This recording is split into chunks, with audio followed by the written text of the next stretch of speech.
We're now joined by Union Minister Hardeep Singh Puri. Thank you so much, sir, for being with us on the program.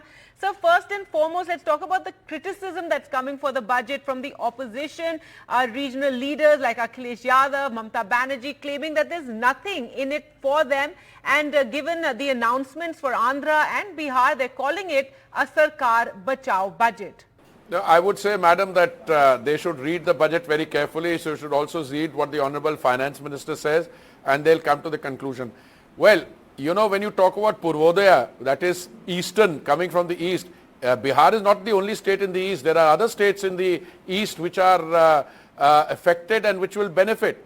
Now, for instance, in the case of Bihar in particular, the problem there is not arisen because of anything inside the state of Bihar. It has also arisen because of some problems arising from Nepal. So if the central government helps Bihar vis-a-vis the problems on flooding in Nepal, I mean, how is that discrimination against other states? There are so many other states which have had problems which have benefited by central assistance. I could draw up a back of the envelope calculation for you how every state in the country benefits from the central government schemes. Therefore, I think that this criticism is what I call a quick off-the-hip kind of a statement. When they really analyze what has happened, they will come to the conclusion that there is in it for everyone.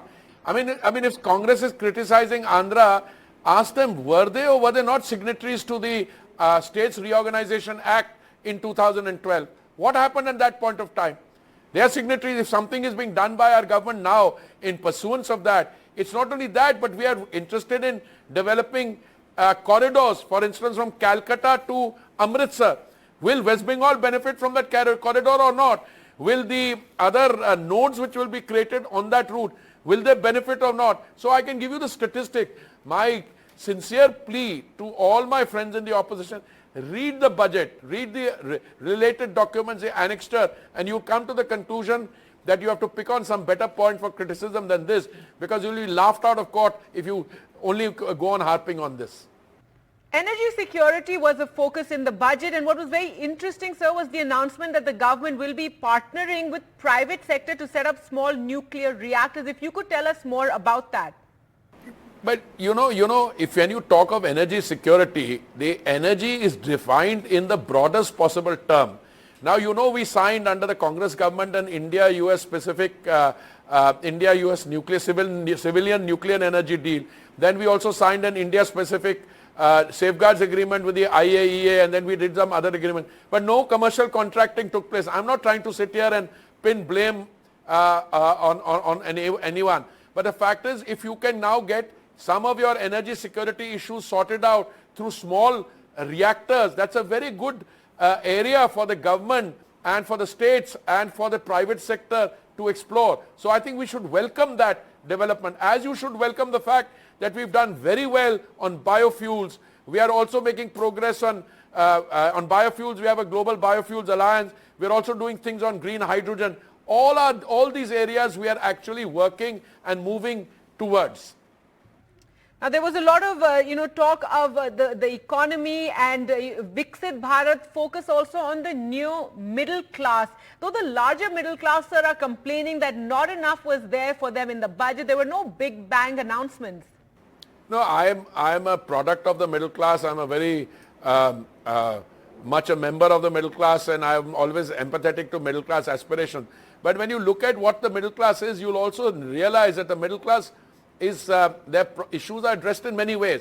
If you address the problem of urban transport, metro, that benefits the middle class. If you do Pradhan Mantri Awas Yojana, 1 crore houses in the urban sector, that again helps the middle class, including some people who are below the middle class, economically weaker sectional or lower income group.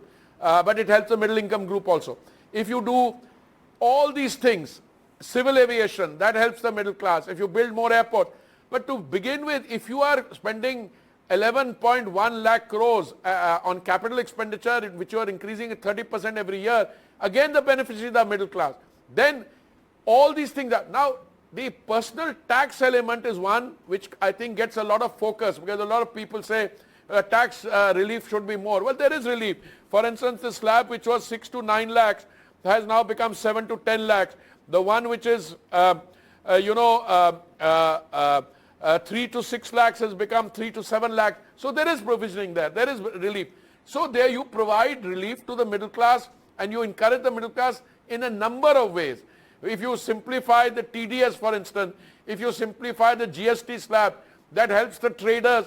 So, it's not. So I would recommend that anyone who wants to take a view on the budget, study the budget in its totality, look at the provisions, see how each of these provisions works out, and you'll get a pretty good idea of why it is producing a feel-good factor. Now, the big and welcome thrust was the focus on job creation. This is an issue the opposition has been targeting the government over. Also in the budget, an emphasis on reskilling, and a very interesting internship program was announced. If you could talk about that.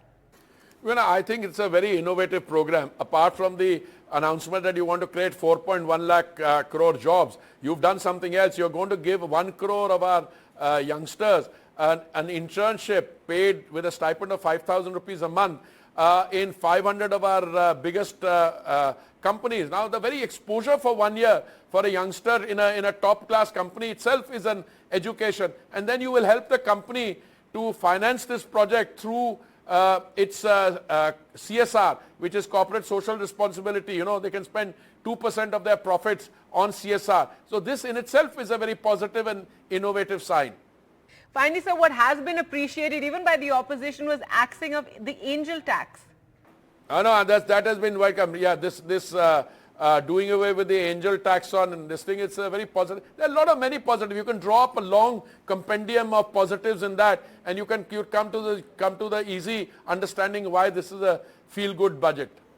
Right. Thank you so much, Hardeep Puri, for speaking to NDTV. Thank you, madam. Thank you.